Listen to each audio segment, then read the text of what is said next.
દીપકભાઈ પટેલ, રહેવાનું આદિપુર મારું, અને કામધેનુ ગૌસેવા ટ્રસ્ટમાં હું ટ્રસ્ટી છું અને ગૌ માતાના કાર્યમાં વર્ષોથી જોડાયેલા છીએ.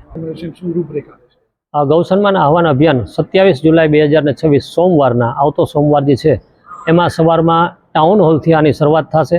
સવારમાં 8 થી 9:15 સુધી વિજય મંત્રનો જાપ કરવામાં આવશે. વિજય મંત્રની અંદર રામ નામનો જાપ કરવામાં આવશે. એટલે ભુજની બહોળી સંખ્યા પ્રજા આ ઉપસ્થિત રહી અને વિજય મંત્રનો જાપ કરે. અને વિજય મંત્રનો જાપ પૂર્ણ થયા બાદ 10:30 ટાઉન હોલથી યાત્રા નીકળી અને જુબેલી સર્કલથી રાઉન્ડ લઈ અને સીધી કલેક્ટર ઓફિસ પહોંચશે અને ત્યાં પ્રાર્થનાપત્ર આપવામાં આવશે. આ પ્રાર્થનાપત્રમાં કુલ 36 મુદ્દાઓને અમે આવરી લીધા છે. એમાં સર્વપ્રથમ મુદ્દો તો આપણે જે છે ગૌ સન્માન આહવાન અભિયાનનો મુખ્ય મુદ્દો એ ગૌ માતાને રાષ્ટ્રમાતા ઘોષિત કરાવી અને ગૌ માતાને કાયદાકીય રીતે સુરક્ષિત કરવી.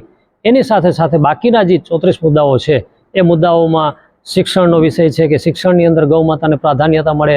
પંચગવ્યનો વિષય છે કે પંચગવ્યના પ્રશિક્ષણ કેન્દ્રો અલગ અલગ જગ્યાએ ખુલે, સાયન્ટિફિક વર્ઝનોથી સરકાર એમાં સહયોગ કરે.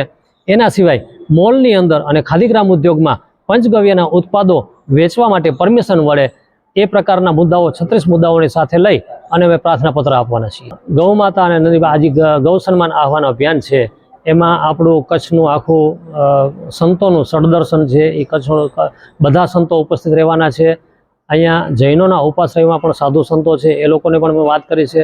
જૈન સાધુ સંતો પણ રહેવાના છે, એના શ્રાવકો તથા કચ્છની જેટલી ગૌશાળાઓ છે એ ગૌશાળાનો ટ્રસ્ટીઓ અને સાથે સાથે જે પણ ગૌપ્રેમી પ્રજા છે, સનાતનના જેટલી પણ પ્રજા છે, ભુજની પણ, અને દરેક સમાજોનો અમે ભુજમાં પણ સંપર્ક કર્યો છે.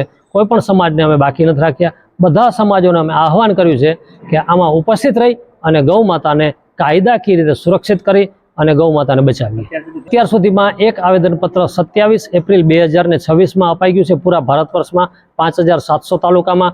ગુજરાતમાં ચૂંટણી હોવાના કારણે 7 મે 2026 આપણે ગુજરાતમાં પણ આવેદનપત્ર આપવાનું છે પહેલી વખત. અને આ બીજું ચરણ છે. આ બીજું ચરણ 27 જુલાઈમાં અપાશે. અભિયાનમાં જોડાવા માટે ભુજની જનતા અને કચ્છની જનતાને હું વિનંતી કરીશ કે ગૌ સન્માન આહવાન અભિયાનમાં આપણે બધા સાથે જોડાઈ અને હસ્તાક્ષર અભિયાન હજુ પણ ચાલુ છે. આપણે હજી સુધી 20 કરોડ હસ્તાક્ષર લીધી છે. 20 કરોડ હસ્તાક્ષર હજી બાકી છે. તો બધા લોકોને વિનંતી કે આપણા ગામમાં, દરેક ગામમાં અમારા કાર્યકર્તાઓ જશે ત્યારે બધાને વિનંતી કે આ અભિયાનમાં જોડાવા માટે બધા હસ્તાક્ષર કરી આપશો. અને જ્યારે પણ પ્રાર્થનાપત્ર દેવાનો વારો આવે ત્યારે વધારેમાં વધારે લોકો આપણે ઉપસ્થિત રહી અને પ્રાર્થનાપત્રમાં સહયોગ કરીએ.